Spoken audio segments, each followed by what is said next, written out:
The Quiet Panic. You guys have been asking me about this for months now, and honestly, I wasn't sure if I should even make this video. But after what happened last week, I can't keep this to myself anymore. My name is Sarah, and for as long as I can remember, my family has had one unbreakable rule that everyone thought was just some weird tradition. Every single night at exactly midnight, we cover every mirror in our house with thick black cloth. Every bathroom mirror, every bedroom mirror, even the tiny compact mirrors in my mom's purse. And I mean every single one. Growing up, I thought this was completely normal. I figured every family did this. It wasn't until I had my first sleepover at a friend's house when I was 8 that I realized how bizarre this actually was. I remember tiptoeing to their bathroom at like 2 in the morning and just freezing when I saw their mirror completely uncovered. I actually ran back to my sleeping bag and didn't use the bathroom for the rest of the night. When I asked my parents about it the next day, they just said it was an old family tradition and that I'd understand when I was older. Classic parent response, right? But here's the thing that made me realize this wasn't just some harmless family quirk. My grandmother, who we called Nana, would get physically sick if she even saw an uncovered mirror after midnight. Like sweating, shaking, sometimes even throwing up. She'd grab whatever cloth was nearby and cover it immediately, muttering something in a language I couldn't understand. Now, before you start thinking my family is just superstitious, let me tell you something about us. We're not the type of people who believe in ghosts or read horoscopes or anything like that. My dad's an engineer, my mom's a nurse, and my older brother is studying pre-med. We're logical, scientific people. But this one thing, this one rule about the mirrors was non-negotiable. I tried breaking the rule exactly once when I was 16. Just once.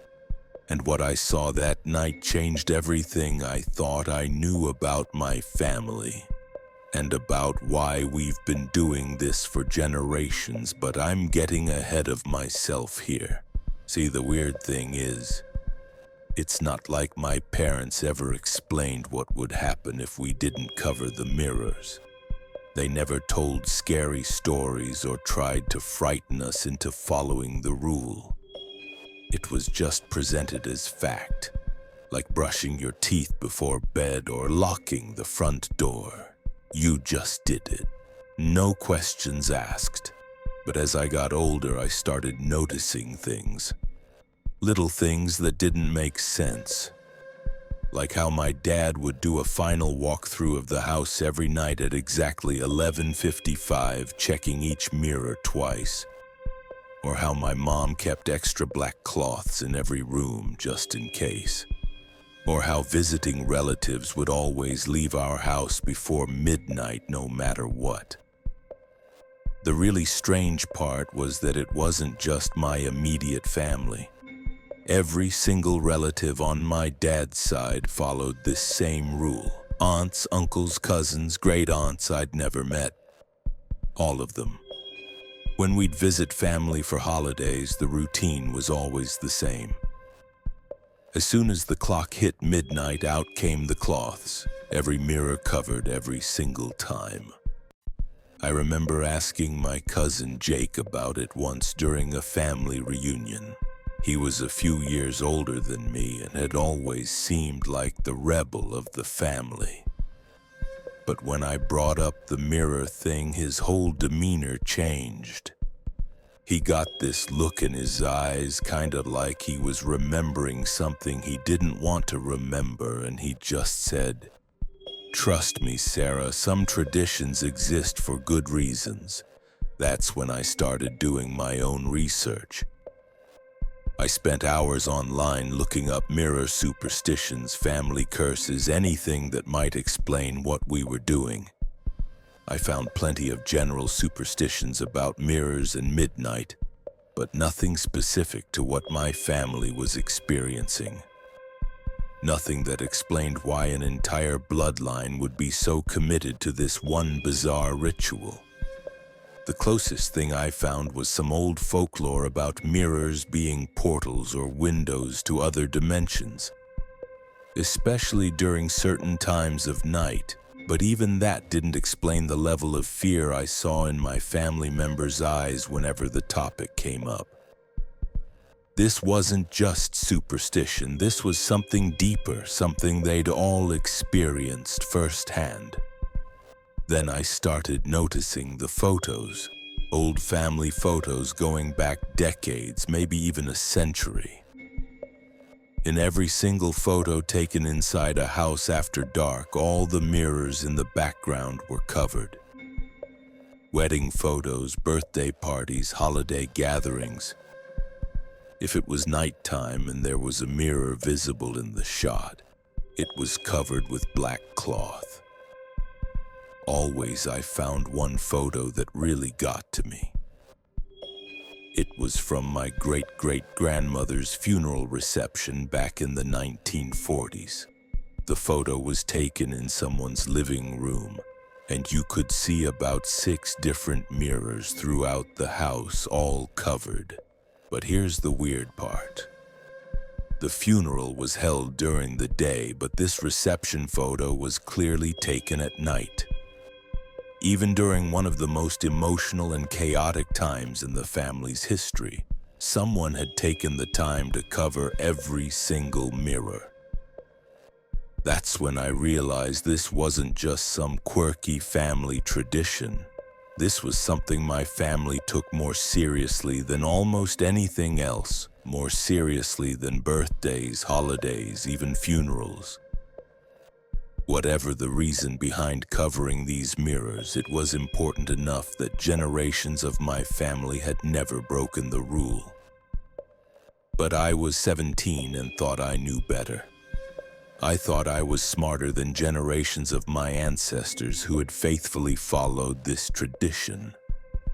I thought I could handle whatever they were so afraid of. I figured that if something bad was going to happen, it would have happened by now with all the mirrors we had in our house. So one night in October, when my parents were out of town visiting my aunt and my brother was at college, I decided to find out for myself what all the fuss was about. I waited until exactly midnight, went to the bathroom mirror that I'd covered earlier that evening and slowly pulled away the black cloth. At first, nothing happened. I just saw my own reflection staring back at me, looking kind of stupid for being scared of my own bathroom mirror. I remember feeling this mix of relief and disappointment.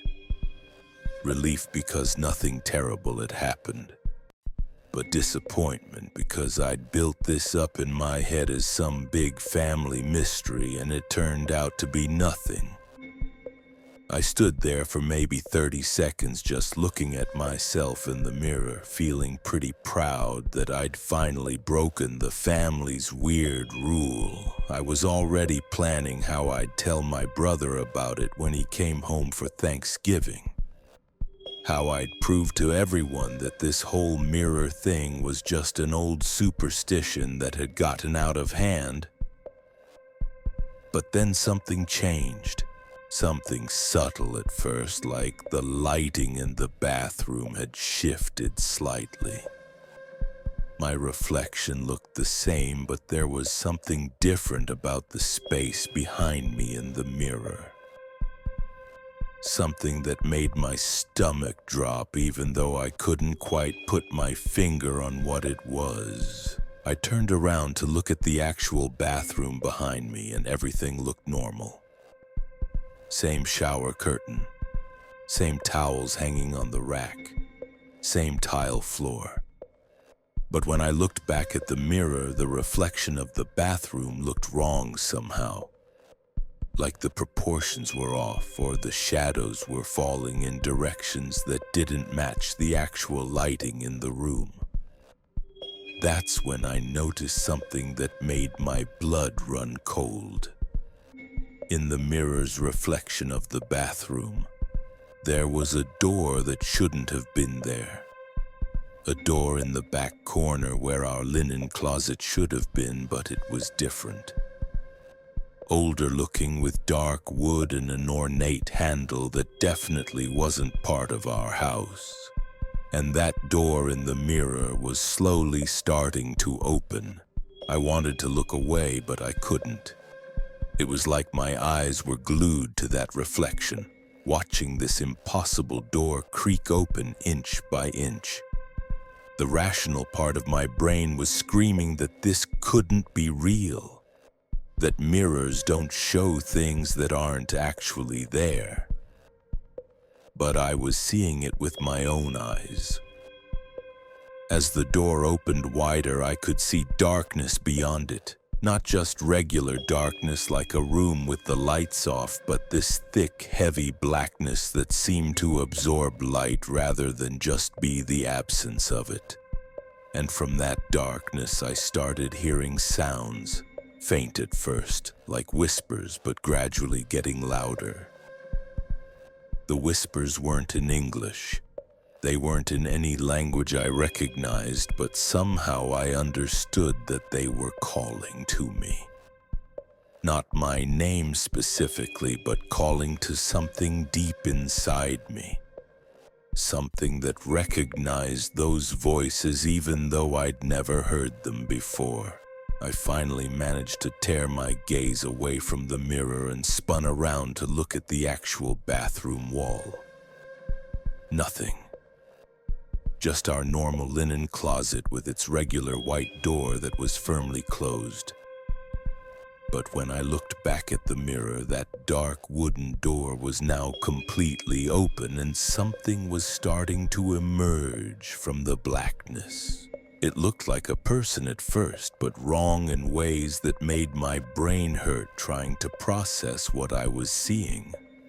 The proportions were off, like someone had stretched a human form in directions it wasn't meant to go. Its limbs were too long, its face was too narrow, and its eyes were completely black. Not just dark brown or dark blue, but black like the void it had come from. The thing stepped fully into the reflected bathroom, and I watched in horror as it started moving toward where I would be standing if this were the real bathroom. Its movements were jerky and unnatural, like it wasn't used to existing in our world. But it was definitely coming for me. That's when I understood why my family covered the mirrors. This wasn't superstition or tradition. This was protection. Whatever these things were, wherever they came from, mirrors after midnight were their doorway into our world. And I had just opened that door. I grabbed the black cloth and threw it over the mirror as fast as I could, my hands shaking so badly I could barely grip the fabric. The second the cloth covered the glass, everything went silent. No more whispers, no more sounds from whatever dimension that thing had come from. Just me alone in my bathroom, hyperventilating and trying to convince myself that what I'd just seen wasn't real. But I knew it was real. I knew because of how my body was reacting, the way every instinct I had was screaming at me to run, to get as far away from that mirror as possible. And I knew because of what happened next.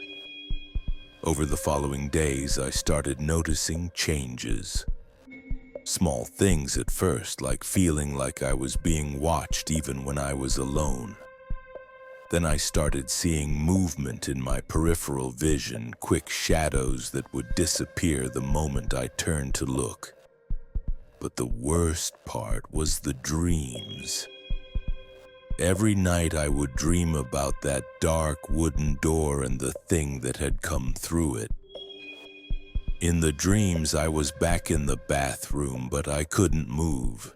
I could only watch as more and more of those creatures emerged from the darkness behind the door. They would surround me, whispering in that language I couldn't understand but somehow knew was ancient and wrong.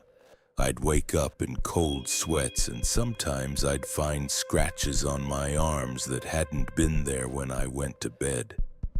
Nothing deep enough to scar, but definitely real, like something had been trying to grab me from the other side of sleep. After a week of this, I broke down and called my grandmother. I told her everything, expecting her to think I was losing my mind. But instead, she just sighed this long, sad sigh and said, "Oh, sweetheart, you looked, didn't you?" She told me to come over immediately. And when I got to her house, she sat me down at her kitchen table and finally explained everything. Our family, she said, had been cursed for over 200 years. It started with my great-great-great-grandmother, who had been involved in something she shouldn't have been.